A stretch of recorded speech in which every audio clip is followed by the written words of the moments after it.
the Muted Nightmares podcast, where the darkness deepens and the stories stay with you long after they end.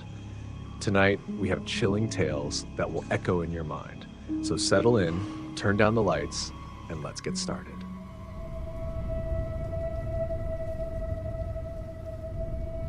Have you ever felt like a place is watching you? Like it has eyes, even though you can't see them?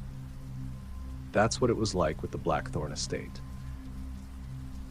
A couple of years ago, my wife Lucy and I moved into the house. It was huge, one of those old Victorian mansions with squeaky floorboards and endless corridors.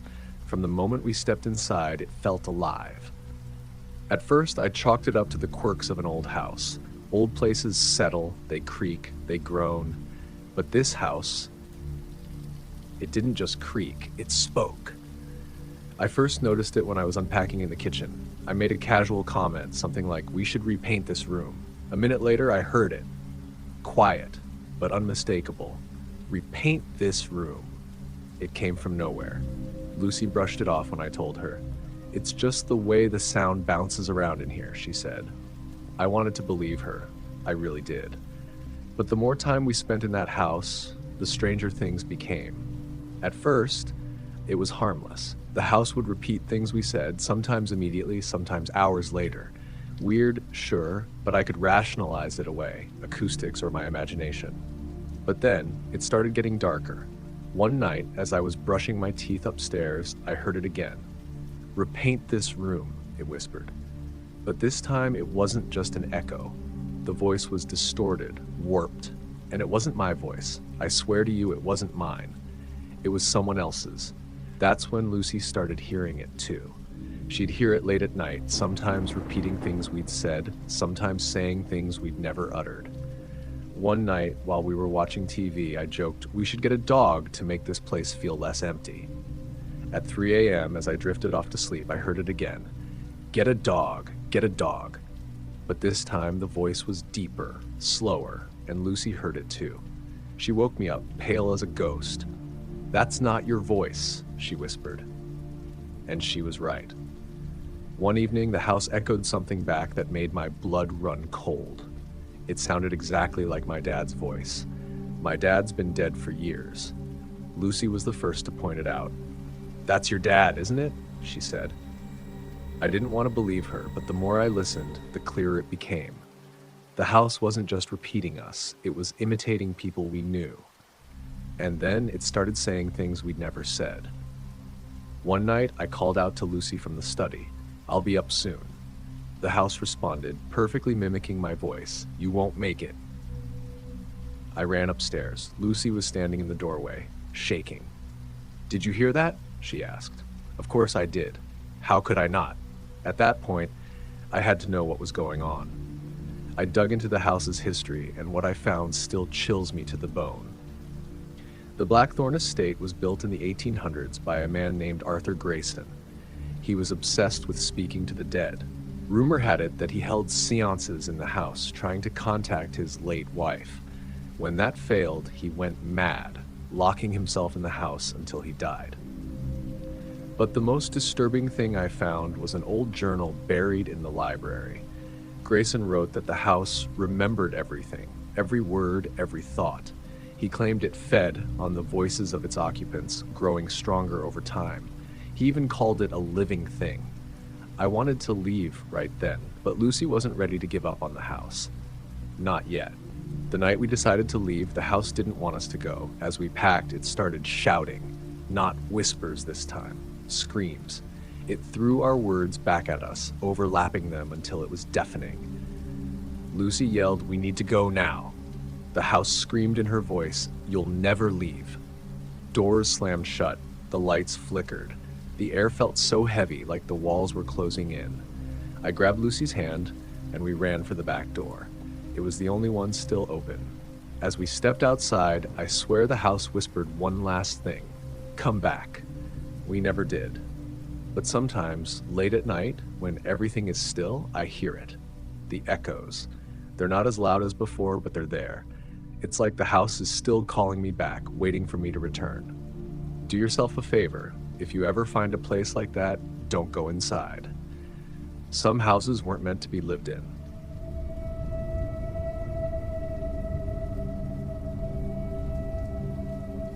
We had always dreamed of owning an old grand home, something with history and character. So when we discovered Blackwood Manor, a massive Victorian estate on the outskirts of town, it felt like destiny. The house was quiet, secluded, and exuded an almost eerie grandeur. It had been empty for years, and despite its size, the price was surprisingly low. We didn't hesitate to buy it. The first few days felt like a dream come true.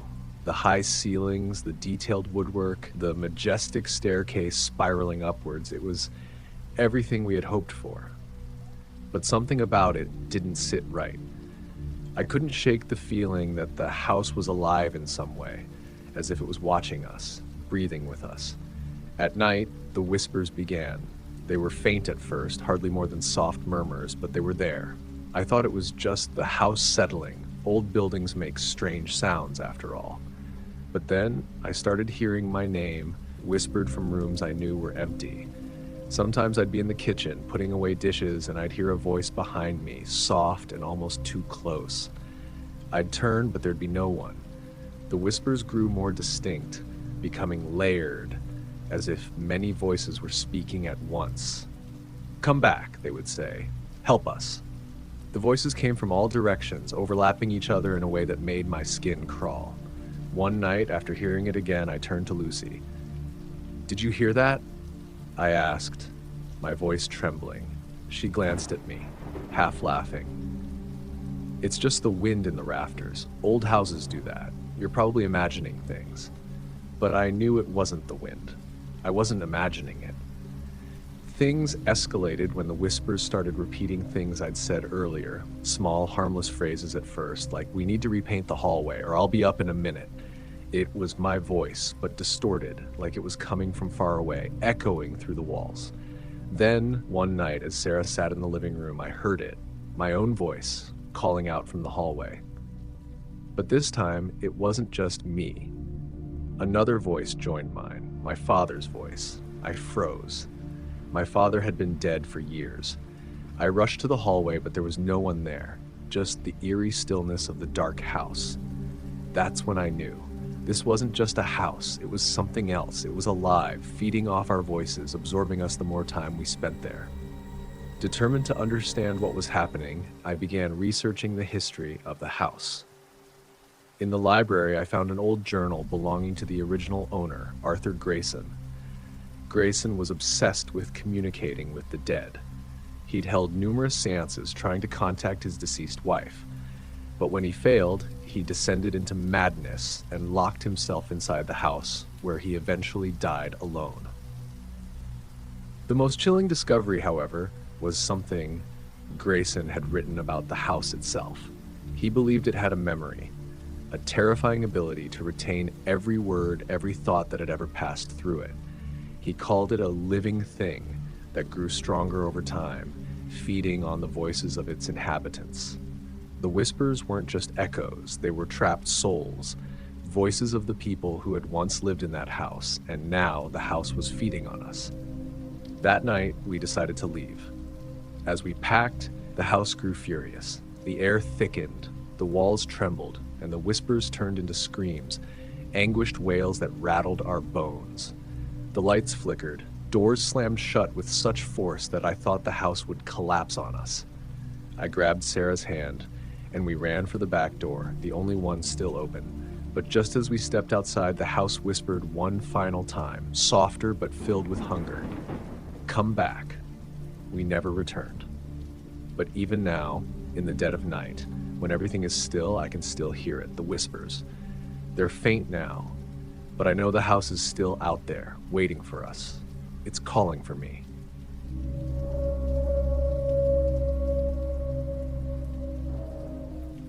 Ashford House had always been the subject of hushed conversations in town. Perched atop a hill, it was visible from nearly every corner, its Gothic architecture and overgrown garden giving it a mysterious, almost ominous presence. For years, people whispered about the disappearances, the strange lights that flickered through the windows at night, and the general eerie feeling that surrounded it. So, when Sarah and I saw it listed for sale, abandoned and seemingly untouched for decades, We couldn't pass up the opportunity. The price was right, and we saw the potential for a beautiful, historic home, a project worth restoring. What we didn't know was that the house already had its residents, ones who had never left. The first few days were filled with excitement. We explored the rooms, cleaned up the dust, and began planning the renovations. But even in those early moments, there was an underlying sense that something wasn't right. It wasn't just the creaking of the floorboards or the unsettling quiet. It was the feeling that the house was watching us, as if the walls themselves held memories, secrets waiting to be uncovered. Soon, the odd occurrences began. At night, I'd hear faint whispers, so soft I thought it was the wind or the house settling. But as the days passed, the whispers grew clearer, more distinct. It was as though the house itself was alive, speaking to us. The whispers never felt overtly threatening, but they were undeniably eerie. I convinced myself it was just the acoustics of an old house, but when Tommy, our 4-year-old, started talking about his friends, I wasn't so sure. One evening, while Sarah was in the kitchen, I overheard Tommy sitting on the floor playing with his toy cars, having an animated conversation. Curious, I peeked in, expecting to find him talking to one of his imaginary friends, but there was no one there. "Who are you talking to, buddy?" I asked, trying to sound casual. Tommy looked up at me with wide, innocent eyes. "My friends," he replied, as if it was the most natural thing in the world. "They live in the attic." At first, I chuckled. He had a vivid imagination, that was all. But over the next few days, his conversations with these friends became more frequent. He'd sit for hours in the corner talking to invisible people, laughing and playing games with them. "Who are these friends, Tommy?" Sarah asked one day, her voice soft but uneasy. "They're in the attic," he said nonchalantly. "They want me to come play." I didn't like that. The attic had been locked ever since we moved in, filled with old furniture and forgotten belongings from the previous owners. The air up there was cold, too cold for my liking, but I tried to brush it off as just the imagination of a child. That is, until things started to take a darker turn. One night, Sarah and I were watching TV when we heard a soft thump from upstairs. Then footsteps, slow and deliberate, echoed in the hallway above. Tommy was supposed to be asleep. We rushed upstairs to find his room empty. "Tommy?" I called, my voice thick with rising panic. I walked down the hallway and toward the stairs that led to the attic. The attic door was ajar. "Tommy!" I shouted, my voice trembling now. I found him sitting on the floor in the attic, cross-legged among old dolls and toys that hadn't been touched since we moved in. But it wasn't just the dolls that made my blood run cold. It was the two figures standing behind him. They were children, pale, thin, with hollow eyes that seemed to look through us. Their clothes were old, ragged, as though they belonged to a time long forgotten. They didn't move, they didn't speak, they just stared. Tommy smiled up at me, but there was something wrong with his smile. His eyes were vacant, glazed over, as though he wasn't really there. "These are my friends," he said softly. "They want to play with me forever." I rushed forward, pulling Tommy away from the two figures, but when I turned to leave, the children didn't vanish. They stood there, watching us, unmoving. We slammed the attic door shut and locked it behind us. But even as we returned to the safety of our room, I couldn't shake the feeling that they were still there, waiting, watching. The following days were filled with tension. Tommy grew more distant. He stopped speaking to us and instead spent his time conversing with the empty air, as if waiting for something, or someone. Sarah and I were at a loss. We didn't want to leave, but it felt like the house was pulling Tommy away from us, changing him.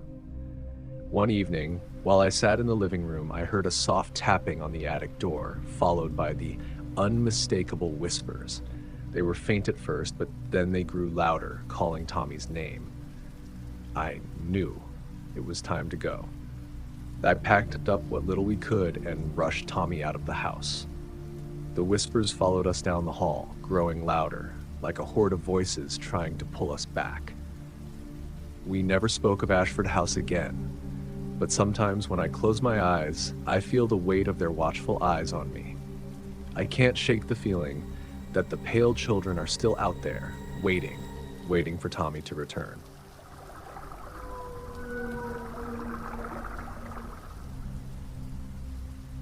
Elmwood House had always been an oddity in our small town.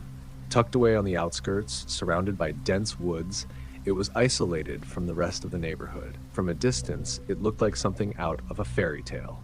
A tall, charming house with a steep roof, intricate windows, and a sprawling yard. But beneath its picturesque exterior lay a history marred by tragedy. A string of mysterious disappearances had plagued the house for decades, with the most chilling being the sudden, unexplained vanishing of a family who had lived there years ago. When Sarah and I stumbled across it on the market, it seemed like an opportunity we couldn't pass up. The price was shockingly low, and we fell in love with the idea of living in such an old, atmospheric home. We figured we could handle the spooky history. It would make for a great story to tell friends, but we couldn't have been more wrong. At first, everything was perfect. The house had a grand, elegant charm, and the rooms were spacious and full of potential. It was a fixer-upper, but nothing we couldn't handle. We spent our days working on renovations, exploring the rooms, and slowly bringing the house back to life. But it didn't take long before we began to notice things were off. The first sign came one afternoon while I was in the kitchen, chopping vegetables for dinner. I heard the distinct sound of footsteps behind me, light, deliberate, like someone was walking through the room. I turned quickly, expecting to see Sarah, but the room was empty. The air felt thick, oppressive. I brushed it off, telling myself it was just the creaky floorboards settling. But soon, the footsteps became more frequent, more distinct. I started hearing them when I was alone in the house, soft, deliberate steps following me from room to room. Sarah heard them too. She'd be upstairs and I'd hear slow, methodical footsteps beneath her. I'd rush up to check on her, only to find her sitting perfectly still, staring at the stairs, wide-eyed. "Did you hear that?" she would ask, her voice trembling. I'd try to reassure her. "It's probably just the house settling." But deep down, I knew it wasn't. It wasn't just the footsteps. It was the feeling of being watched, of never truly being alone. Sometimes when I walked into a room, I'd see a shadow flicker in my peripheral vision. A movement, quick, just out of reach, like something was always there, just behind me. Then came the voices. At first, it was nothing more than a soft murmur, barely audible, like a conversation happening far away. But the voices grew louder, clearer, until they were right next to me. I couldn't understand what they were saying, but there were multiple voices overlapping each other, like a group of people murmuring at once. And every time I looked around, there was no one there. One night while we were in bed, I woke to hear Sarah speaking in her sleep. This wasn't the usual mumbling. It was clear and unmistakable. And it wasn't Sarah's voice, it was someone else's. "Don't leave me," she said, in a soft, pleading tone. "Please don't leave me." I shook her awake, panic rising in my chest. "Sarah, did you say that?" She looked at me, confused, her face pale. I didn't say anything, but I could still hear it, the soft whispers, the low voices calling out in the darkness. That night, we decided to dig into the history of Elmwood House. What we uncovered made my blood run cold. Elmwood House had been built in the early 1800s by a man named Richard Hawthorne, a wealthy landowner with a dark reputation. He had mysteriously disappeared, and rumors began to swirl that he had been involved in occult practices. The disappearances that followed in the years after his death, they were all linked to the house. Families who lived there vanished without a trace, leaving behind only their belongings. As I combed through the town's old records, I found references to strange notes left behind by families who had disappeared. They spoke of unsettling voices, of shadows that followed them, and the feeling that they could never leave. One family even mentioned that they were unable to escape the house, as if it had taken hold of them, trapping them inside. It hit me like a ton of bricks. The house wasn't just old and creepy, it was cursed. It fed on its inhabitants, drawing them in and never letting them leave. That night, we packed our things and made plans to leave. But as we tried to escape, the house fought back. The doors wouldn't open. The windows slammed shut with a force so violent that they shattered. The voices grew louder, more frantic, until they were deafening. Shadows twisted in the corners, growing long and menacing. Then I saw them. Figures, pale, translucent, emerged from the shadows, moving toward us. They weren't human. They were something else, something ancient, something hungry. We ran, never looking back. But even now, I can still hear it. The whispers, the footsteps, and sometimes, when I'm alone in the dark, I feel it, cold fingers brushing against my skin. Elmwood House still stands on the outskirts of town, waiting for its next inhabitants. And I'm sure of one thing, whoever enters next will never leave.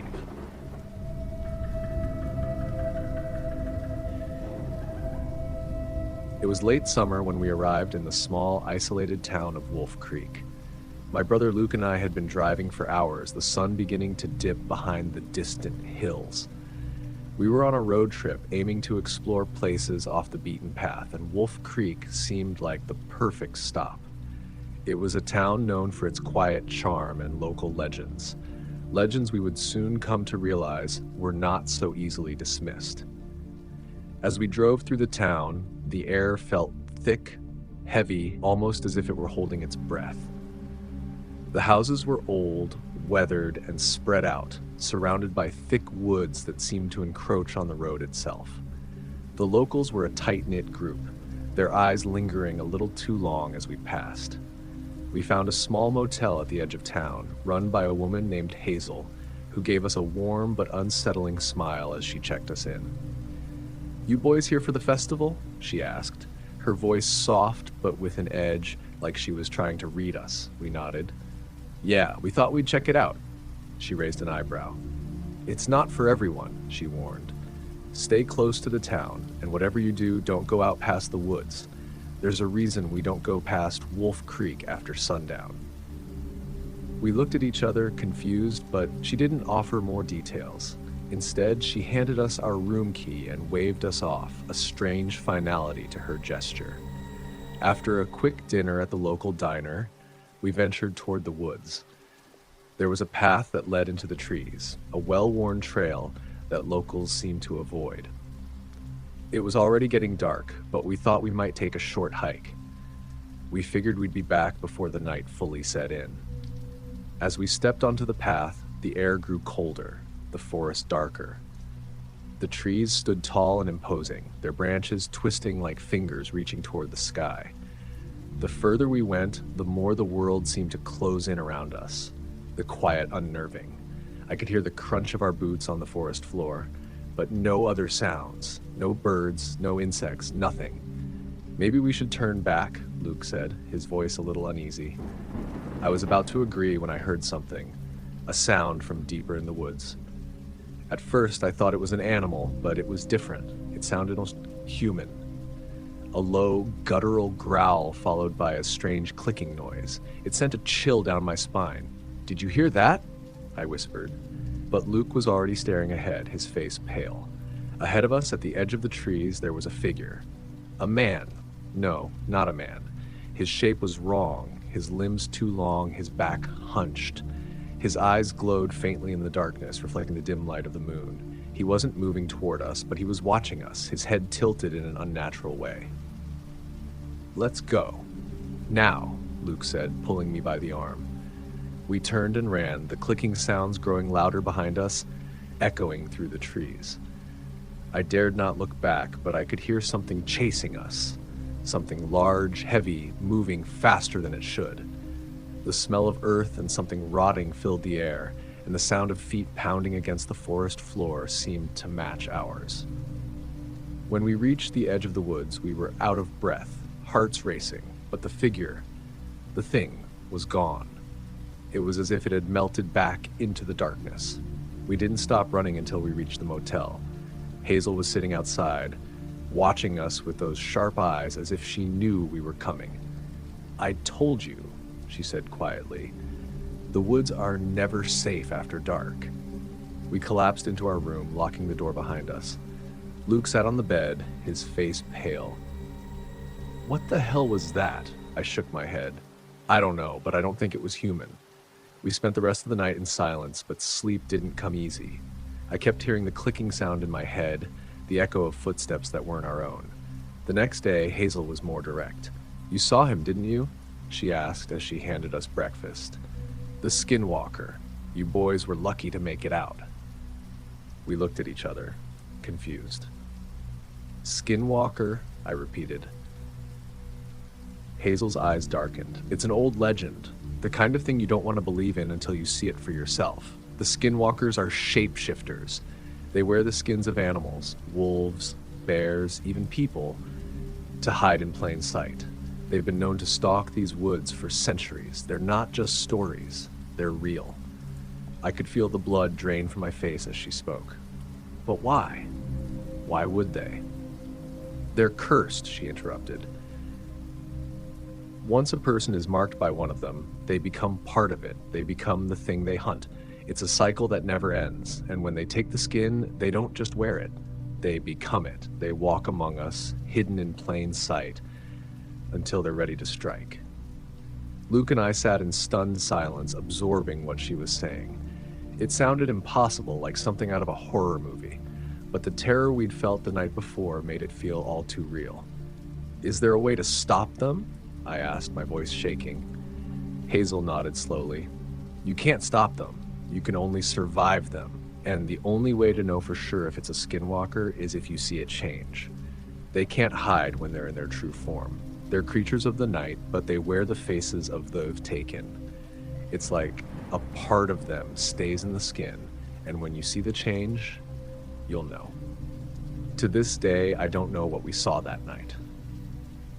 But I know one thing for sure. We were lucky to make it out. And sometimes, when I'm walking alone through the woods, I can't shake the feeling that I'm being watched, that something or someone is lurking just beyond the trees, waiting. It was a quiet summer evening when I first encountered the skinwalker. My family had just moved to a small rural town in northern Arizona, the kind of place where people barely lock their doors, and the biggest event of the year is the county fair. I was used to small towns, but something felt different here, something I couldn't quite put my finger on. The night we arrived, my father, who had a job with the local Forest Service, took me and my little brother for a quick drive up the mountain behind our new home.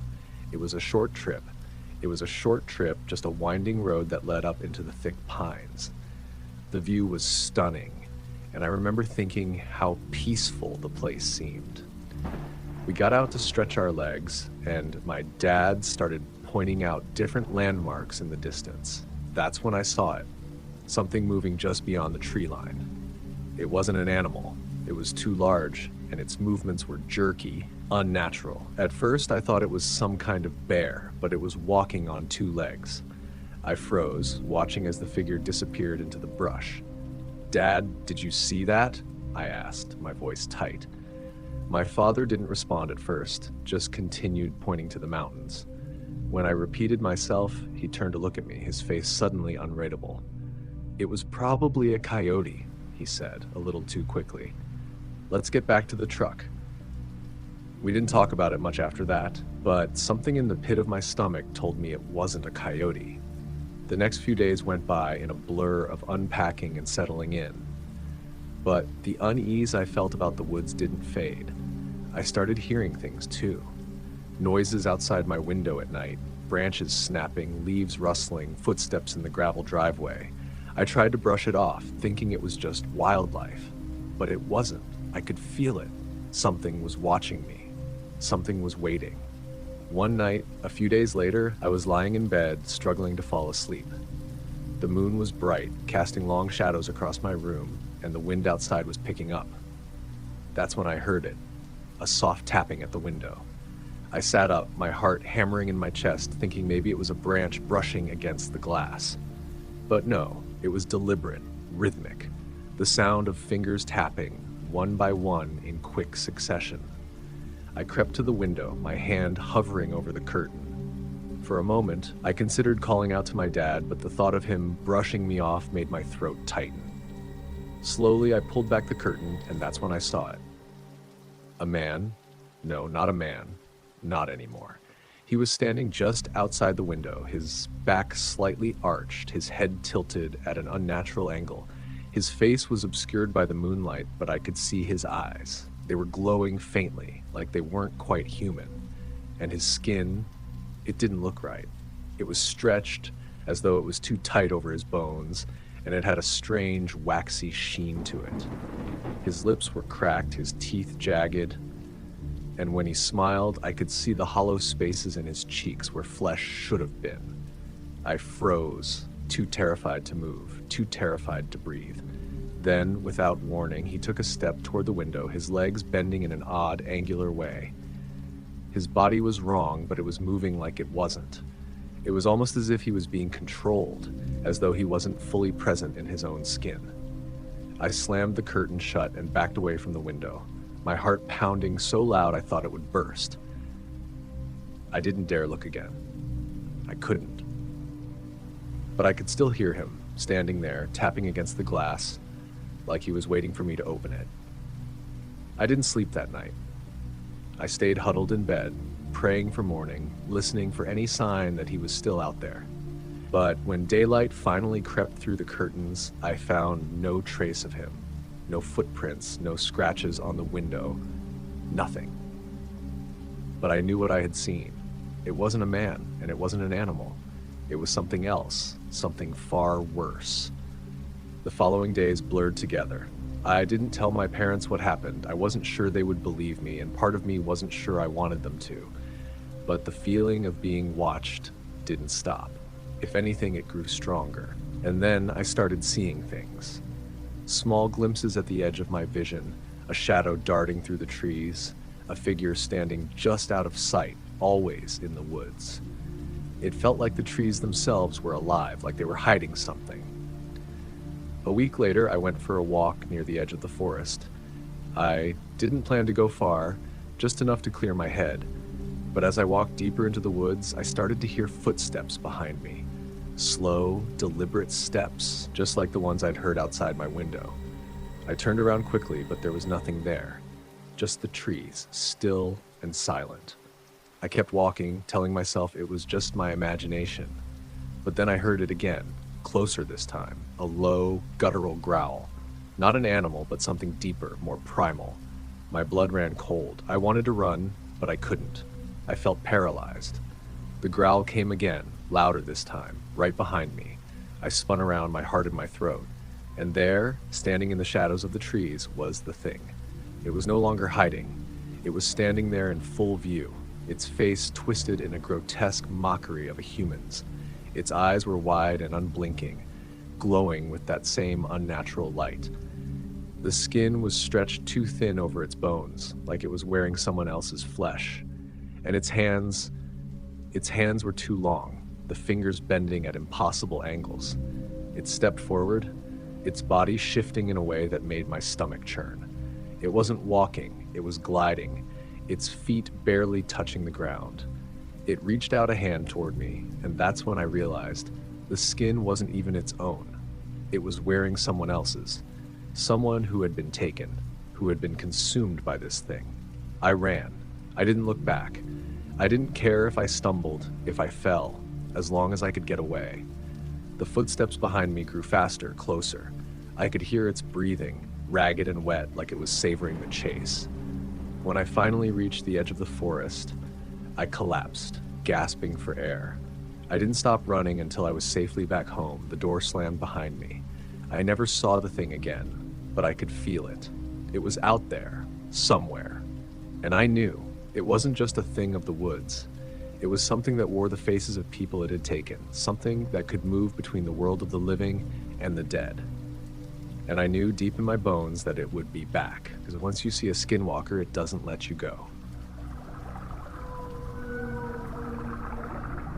I've always loved the outdoors. There's something about being surrounded by nature, where the only sounds are the rustling of leaves and the distant calls of animals that brings a sense of peace. It was that love for the wilderness that led me to agree to the hiking trip that would change everything. I was 23, eager for an adventure, and my friends Lena, Sarah, and Max had been planning a weekend trip in the mountains for months. We rented a small cabin near a trailhead, ready for what seemed like the perfect weekend getaway. A few days of hiking, laughing around the campfire, and escaping the stress of our busy lives. None of us could have known what was waiting for us in the shadows of those woods. The first day was perfect. The sun was shining, the air crisp, and we made our way along the trail, chatting and enjoying each other's company. Lena, ever the optimist, kept pointing out the beauty around us, the wildflowers, the towering pines, and the distant snow-capped peaks. Max, always leading the way, was quieter than usual. There was something about the air that felt thick, almost oppressive, though no one mentioned it. Maybe we were just too excited to notice. That night, after we set up camp and sat around the fire, the forest seemed to come alive. The wind picked up, rattling the trees, and the crackle of the fire echoed louder than it should have. We laughed, told stories, and roasted marshmallows, but I couldn't shake the feeling that something was off. The hairs on the back of my neck stood up, and I felt watched. I glanced around the darkened woods, but it was too thick to see beyond the firelight. "Something wrong, Claire?" Sarah asked, noticing the change in my demeanor. I didn't want to seem paranoid, so I forced a smile. "Nothing, just the wind." But that night, sleep wouldn't come. Every creak of the cabin, every rustle of leaves in the trees kept me awake. My eyes darted toward the darkness outside, and eventually exhaustion claimed me, though it didn't last long. The next morning, I woke to find the others already up. We had planned an early start to hike deeper into the mountains before heading back to the cabin. As we made our way down the trail, I couldn't ignore the nagging feeling in my chest. It grew worse as the day wore on. Around midday, we found a small clearing and stopped for lunch. The sun was still bright, but the woods around us were thick with shadows, and the air had turned cooler. We ate quickly and decided to explore a bit before continuing on. Lena and Max were ahead, chatting and laughing as they made their way toward a nearby stream. Sarah and I lagged behind, enjoying the peace of the woods. It wasn't long before Sarah stopped walking. Her face turned pale. I followed her gaze and my heart stopped. There, just beyond the edge of the trees, stood a figure. At first, I thought it was Max or Lena playing a prank, but it wasn't either of them. This figure was too tall, too hunched. It looked human at first, but something was horribly wrong. Its body was twisted in unnatural ways, like it didn't quite fit together properly. Its arms were too long, its head too large. The face? I could barely make out the features, but what I saw made my stomach churn. Its eyes, wide, white, almost glowing, with no pupils, were locked on us. It stood motionless, watching, smiling. That smile, it made my blood run cold. "Claire?" Sarah whispered, her voice trembling. "Do you see that?" I nodded, too terrified to speak. It was the thing from my nightmares, something twisted and wrong, something I didn't want to believe existed. Then, suddenly, a shrill scream cut through the air. Lena. She was running toward us, her face contorted with fear. Max was behind her, but he wasn't running. He was stumbling. His eyes were wide, his clothes torn, blood soaking through his shirt. "Run!" he screamed, voice raw with panic. "Run!" Before we could react, he collapsed to the ground, writhing, clutching at his chest. Lena rushed to him, but as she got closer, she froze, her eyes wide in terror. "Lena!" I shouted, but she didn't respond. She was staring at something behind me. I turned around, heart hammering in my chest. The figure, no longer standing still, was moving. Its gait was unnatural, like it was limping or dragging itself, its head twitching with jerky movements. I could hear it breathing, low and raspy. And then I saw it, its long, bony hand reaching toward Lena. Before I could process what was happening, Sarah grabbed my arm and yanked me away, dragging me into the woods. "We need to go now," she screamed. We ran, and we didn't stop. We ran for what felt like hours, our legs burning, our lungs gasping for air. But no matter how far we went, the sound of footsteps behind us never stopped. It was getting closer. I glanced back just once and saw it, the thing, its face twisted in that grotesque grin, its mouth wide open like it was smiling at me. But it wasn't just a smile. It was a promise that we wouldn't escape. I woke up in the hospital. Sarah had found me, collapsed on the trail, and dragged me to safety. She's the only reason I'm still alive. Lena and Max were never found. Their bodies were never recovered. To this day, I don't know what happened to them. I don't know if it was a skinwalker or something worse, but I'll never forget the look in that thing's eyes. It wasn't just hunting us, it was waiting. And I know, deep down, that it's still out there, somewhere, waiting for the next group of hikers to wander too far off the trail.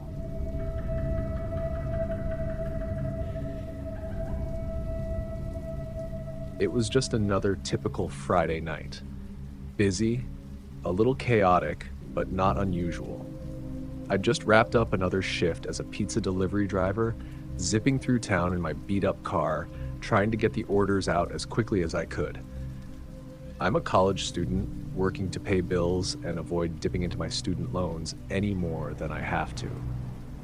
But when the phone rang, I didn't expect this shift to turn into something that would haunt me forever. The call came in just as I was about to drop off a pizza at a frat house. The number on the screen was unfamiliar, but the address that followed was even stranger. A small, remote road off the beaten path, way outside of town. I glanced at the location and frowned. It was in the middle of nowhere. It looked like a trail leading into some dense woods.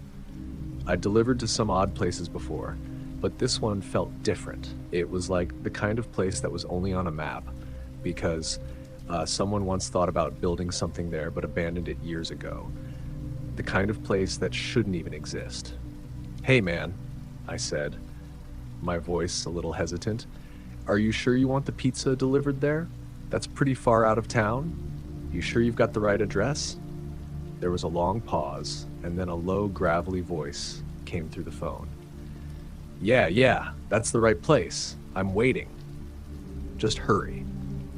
I hesitated. I needed the money. I was behind on rent and wasn't about to pass up a decent tip, no matter how weird this was. Besides, it was a quiet night. I could probably knock this out and get back in time to catch up on my studying. "All right, I'll be there in about 20 minutes. I set off, hoping that I wouldn't regret it. The streets grew quieter as I drove further from the city, and the buildings started to thin out and replaced by trees and the occasional farmhouse. The GPS kept recalculating as I went down smaller and smaller roads until the pavement gave way to gravel. I followed the winding path, hoping the destination would appear, but it didn't. No house, no sign of life, just an unbroken stretch of forest. The trees were dense here, dark and looming, casting long shadows that seemed to stretch and warp in the moonlight. The road grew narrower, and my car scraped against branches as I inched forward, trying to stay on track. I kept my headlights on full blast, but the darkness felt alive, as if the forest itself was watching me. After what felt like an eternity, I came to a sudden clearing. There, in the middle of the dark woods, stood a house, or at least what looked like a house. It wasn't like any house I'd ever seen before. It was old, cracked windows, peeling paint, and a rickety porch that looked like it hadn't seen a coat of paint in decades. The place seemed abandoned, like nobody had lived there for years, but the lights were on in the front windows, and I could see the faint glow of a lamp flickering inside. I parked my car on the edge of the clearing, the tires crunching on the gravel as I turned off the engine. I sat there for a moment, staring at the house. Something felt wrong. The air felt thicker here, heavier. The trees around the clearing seemed to crowd in closer, their branches like long, gnarled fingers reaching out. I grabbed the pizza bag, trying to shake off the unease creeping up my spine, and got out of the car. As I walked toward the front door, the ground beneath my feet felt softer, almost spongy, like the earth was swallowing my steps. I didn't notice it at first, but then I looked up. The porch, it was empty. No chairs, no plants, just a faintly swaying door that seemed like it hadn't been used in years. I knocked on the door. Nothing. I knocked again, a little louder. Still nothing. I was about to turn around and leave when the door creaked open. A tall man stood there, too tall, almost unnaturally so. He was thin, with a gaunt face, sharp cheekbones, and dark, hollow eyes. His skin was pale, stretched tight over his bones. His mouth was twisted into a smile that didn't reach his eyes. "Pizza," I muttered, holding out the bag. My voice sounded weak, even to me. The man didn't move for a long moment. He just stood there, staring at me with those wide, blank eyes. Then finally he stepped aside and gestured toward the inside of the house. "Come in," he said, his voice rough, like he hadn't spoken in years. I was frozen for a moment, caught between the strange feeling of dread in my gut and the fact that I needed the tip. My instincts screamed at me to leave, but the man's voice was almost hypnotic. Something in it made me take one slow step forward. I can just leave the pizza here," I said, taking a step back, trying to be polite. "No, come in," he insisted, his voice more insistent now. Something in his tone shifted. It wasn't a request anymore. It was a command. Against every instinct I had, I stepped inside.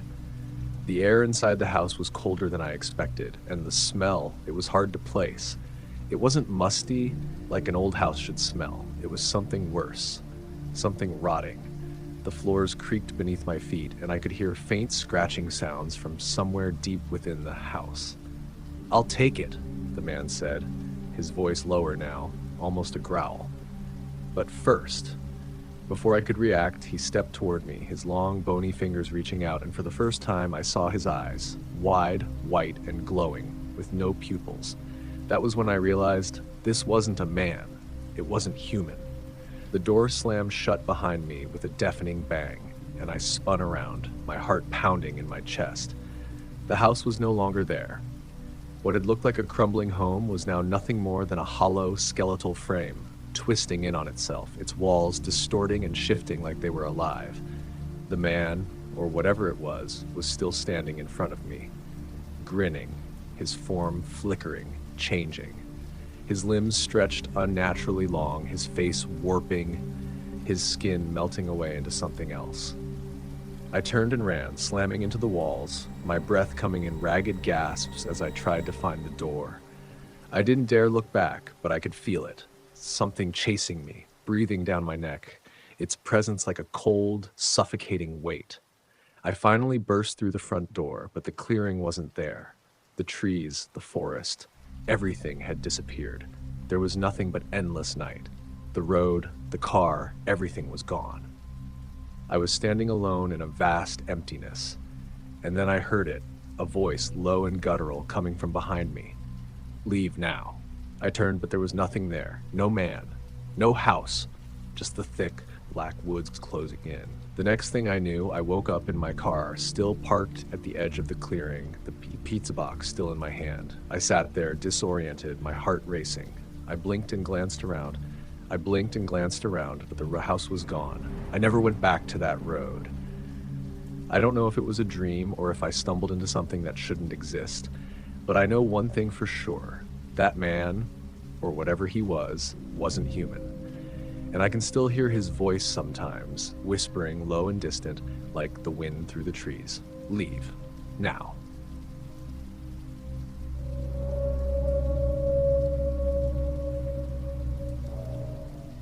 I never planned to work as a delivery driver, but college bills piled up quicker than I could pay them off, and a part-time job was the only option that fit my schedule.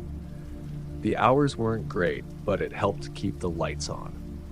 A few weeks into the job, I had already gotten used to the routine. Load up the pizza, drive, hand it off, and repeat. Easy enough. One evening, around 10 p.m., I got a delivery order that felt different from the usual.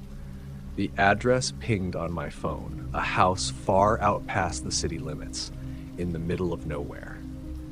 It was one of those addresses you only see when people are desperate, the kind of place you might find in a horror movie, down a long, twisting road well off the beaten path where the streetlights disappeared.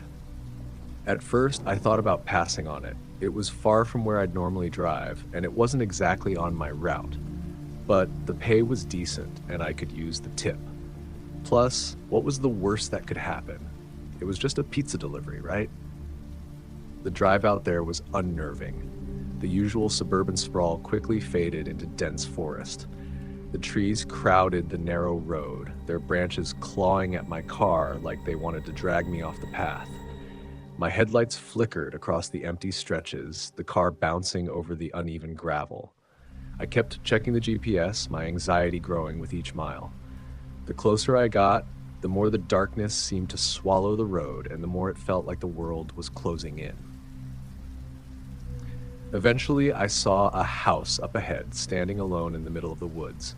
At first, I thought it was abandoned. The porch sagged, the windows were dark and cracked, and the paint was peeling off the walls. The place looked like it had been forgotten for years, but the GPS confirmed that it was the right location. I pulled up in front, the car idling for a moment. The hairs on the back of my neck stood up. There was no sign of life, no lights on inside, no movement behind the windows, just the stillness of the forest closing in around me. I shook it off. "It's fine," I muttered to myself, grabbing the pizza bags. "Just another delivery." I got out of the car and walked up to the front door. The porch creaked beneath my boots as I approached, and when I knocked, the sound echoed through the emptiness. No answer. I knocked again, this time louder. Still nothing. My stomach turned, the unease creeping deeper into my chest. Maybe they were just waiting for me to come inside? I glanced down at the pizza bag in my hands, feeling like I was holding on to something that suddenly felt heavier than it should. But I needed the money, and I didn't want to leave without getting paid. I pushed open the door, which groaned in protest, revealing a dimly lit hallway. "Pizza delivery," I called out, my voice trembling slightly. I half expected to hear footsteps or someone answering, but there was nothing, just that unnerving silence. I stepped further in, the floorboards creaking under my weight. As I moved into the house, I noticed the air was cold, unnaturally so, like something was off, something that didn't belong in this place. And then I heard it, a scraping sound, faint but distinct, coming from somewhere deeper in the house. "Hello?" I called out again, trying to sound braver than I felt, but my voice came out like a whisper. Suddenly, I wasn't alone. A figure appeared at the end of the hallway, a tall woman, her skin pale as marble, her hair hanging limp around her face. She didn't speak at first, just stared at me with eyes that seemed far too large, too wide, and then her lips moved. "You've come," she said, her voice low, rasping like it had been dragged through years of disuse. She stepped forward, slowly, unnervingly so. My feet felt glued to the floor. I glanced at the front door, calculating my chances of making it back to the car before whatever this was caught up to me. But then another figure stepped into view, tall, menacing, and impossibly thin, a man whose posture was bent at unnatural angles. His skin was stretched too tight over his bones, his face too hollow, and his eyes, those eyes, they were empty, like there was nothing human left behind them. I tried to back up, but my body wouldn't obey. It felt like the walls of the house were closing in, the floor buckling under my feet. My heartbeat thudded in my ears as I stood frozen, trapped in that suffocating space. The woman reached out toward me, her fingers too long, too thin. "Stay," she whispered, her breath cold against my skin. "It's safer here." I couldn't speak, couldn't move. My mind screamed at me to run, to get away, but my legs wouldn't cooperate. And then the man stepped forward, his face contorting, twisting, his mouth opened, wide, too wide, like it wasn't meant to stretch that way. And then I realized I wasn't just trapped in a house. This wasn't a house at all. It was a trap. I snapped back to reality, adrenaline flooding my system. With a strength I didn't know I had, I shoved past them, knocking over an old chair as I bolted for the door. The woman screamed, her voice sharp like nails on a chalkboard, but I didn't stop. I couldn't stop. The air behind me was thick with something wrong, something alive, as though the house itself was trying to drag me back inside. I reached the door, yanked it open, and stumbled out onto the porch. I didn't look back, not even for a second, but I could feel them there, standing in the shadows, watching me. I sprinted back to the car, my breath ragged, my heart pounding so hard it hurt. I jumped in, slammed the door, and drove off, the tires screeching against the gravel. The road seemed to stretch endlessly, the trees dark and menacing as I floored the gas pedal, getting as far away from that place as possible. I kept my eyes on the road, hands shaking as I gripped the wheel, not daring to look in the rearview mirror. I didn't stop driving until I was back in town, parked outside the pizza shop, my whole body trembling. The next day I drove back to that spot. I had to know if the house was still there, but when I reached the end of the road, there was nothing. No house, no sign of anything that could have been there the night before. The road just ended in thick trees. I went to the town sheriff to report it, but when I tried to tell him about the house, he only stared at me like I was crazy. "There's nothing out there, kid," he said. "No house. No one's ever lived out that way." But I know what I saw. I felt it. That house, those people, whatever they were, had been waiting for me. And I know they'll be waiting for the next person who takes that delivery job.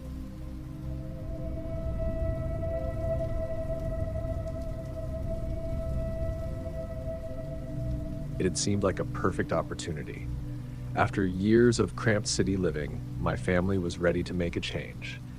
My wife, Emily, and I wanted to raise our kids, Aiden and Emma, somewhere peaceful, somewhere away from the noise and chaos. So when we found a listing for a house in Pine Hollow, Colorado, surrounded by acres of land and tall, dense woods, we couldn't resist. The price was shockingly low, far less than anything we had seen in the city. It felt like fate. The realtor, Greg, was a bit strange. He was eager to close the deal quickly and didn't want to answer many questions about the house's history. When we asked why it was so cheap, he just shrugged and said, "It's just a house that needs a little love." But we were eager to leave the city, so we didn't push it any further. We signed the papers and moved in within a week. The house itself was charming, though clearly in need of some work. It was a 2-story with a wide front porch, a large backyard, and towering pines that stretched for miles behind the house. The woods seemed peaceful, almost serene. At first, it felt like the perfect escape, a place where we could all breathe easy. The kids settled in quickly, and Emily started planning a garden. Max, our energetic border collie, was overjoyed with the huge yard and spent hours running around. It was everything we dreamed of. But as the days passed, things started to feel off. It began a few days after we moved in. We were sitting down for dinner one evening when Max suddenly started barking wildly. Frantic, high-pitched barks that seemed to come from deep in the yard. Emily and I exchanged confused looks. It was already dark outside. "Max, come inside," I called, but the dog wouldn't budge. I opened the back door and stepped out onto the porch, my breath catching in the crisp evening air. Max was standing at the edge of the woods, with his body tense and still. He was staring into the trees, his fur bristling. "Come on, buddy," I muttered, stepping down the porch steps. But as soon as I took a few steps toward him, I felt it. A chill, colder than it should have been for October, creeping through the air. It was as though the trees themselves were holding their breath, waiting.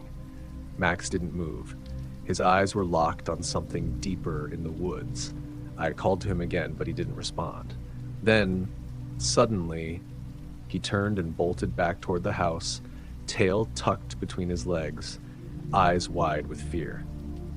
"Max, what's wrong with you?" I muttered, more to myself than to anyone else.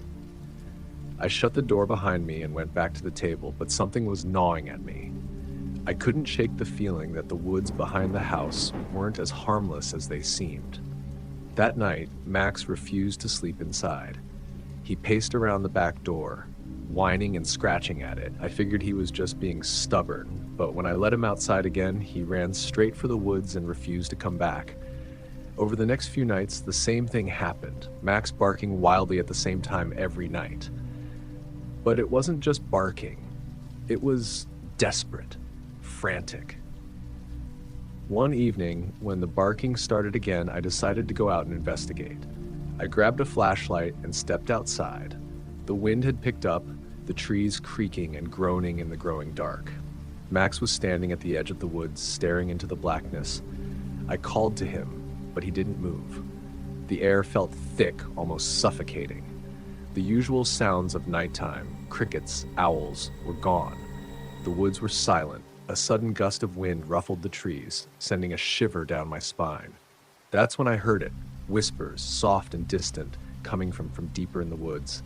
My skin crawled. I felt eyes on me, watching from the shadows, though I couldn't see anything. Max growled low, his body tense. His fur stood on end, and he looked straight ahead into the woods, as though he could sense something I couldn't. And then, without warning, he barked once more, but it wasn't a bark of warning. It was a sound of pure terror.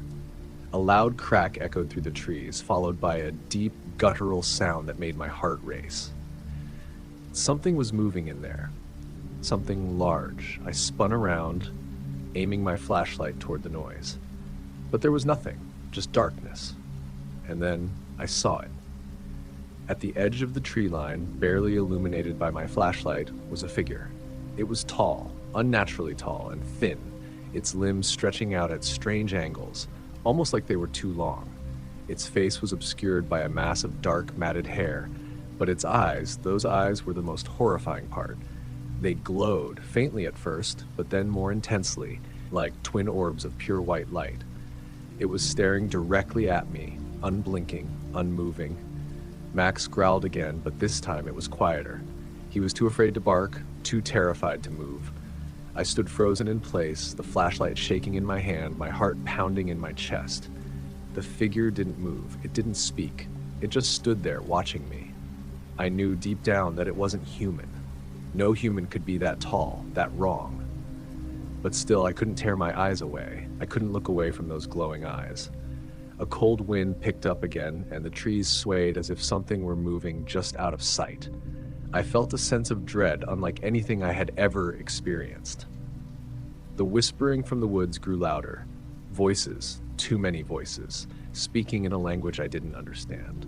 I felt a sudden compulsion to run. My instincts kicked in, and I turned and bolted toward the house, slamming the door behind me. Inside, Emily and the kids were huddled together, wide-eyed with worry. "What happened?" Emily asked, voice trembling. "There's something out there," I said, my voice shaking. "Something in the woods. It's not human." I didn't want to say it out loud, but I knew we had to leave. The house, the land, it was cursed. The woods weren't just trees. They were hiding something ancient, something evil. We packed quickly, not daring to stay longer than we had to. The whispers from the woods were louder now, almost deafening, and the trees seemed to move as we loaded up the car. I didn't look back as we drove away. As we left Pine Hollow, I glanced in the rearview mirror one last time. For a split second, I saw it. The figure. It was standing in the window of the house, those glowing eyes staring out at us. We never went back.